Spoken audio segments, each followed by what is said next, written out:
दिवाली की रात में जब आप इन स्पार्कल्स को फुलझड़ियों को जलाते हैं तो आसमान में सिर्फ स्पार्कल्स ही नहीं उड़ते बल्कि एक बहुत ही शानदार केमिकल रिएक्शन आसमान में नाच रही होती है। आइए हम जानते हैं इन स्पार्कल्स फुलझड़ियों के पीछे की केमिस्ट्री। साधारण सी मेटल की वायर होती है जिसके एक एंड पर लेयर चढ़ी होती है जिसमें मेनली 5 कंपोनेंट होते हैं। एक होता है ऑक्सीडाइजर जिसका काम है फ्यूल को ऑक्सीजन देना। दूसरा है फ्यूल जैसे कार्बन सल्फर जो जलता है। तीसरा होता है मेटल पाउडर, इसी का मेन रोल होता है जो स्पार्कल्स उड़ते हैं, जो चिंगारियां उड़ती हैं वो यही बनाता है। नेक्स्ट होता है बाइंडर जो इन सबको जोड़े रखता है जैसे डेक्सट्रीन हो गया।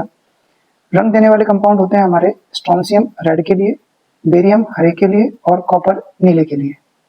जब आप इसे जलाते हैं तो फ्यूल और ऑक्सीडाइजर मिलकर कंबशन करते हैं जिससे बहुत ज़्यादा हीट प्रोड्यूस होती है जो मेटल पाउडर को इतना गर्म कर देती है कि वे जल उठते हैं और छोटे छोटे चमकदार कणों के रूप में उड़ने लगते हैं। यही है हमारी चिंगारियां यानी कि स्पार्क्स। रंगों का विज्ञान देखें तो हर मेटल का अपना एक कलर होता है क्योंकि उनके इलेक्ट्रॉन अलग अलग एनर्जी लेवल्स में जाकर वापस लौटते हैं और अलग अलग वेवलेंथ की रोशनी छोड़ते हैं। लाल कलर के लिए स्ट्रोंशियम का यूज किया जाता है, ग्रीन के लिए बेरियम, ब्लू के लिए कॉपर और येलो के लिए सोडियम। यही है रंगीन रोशनी का विज्ञान।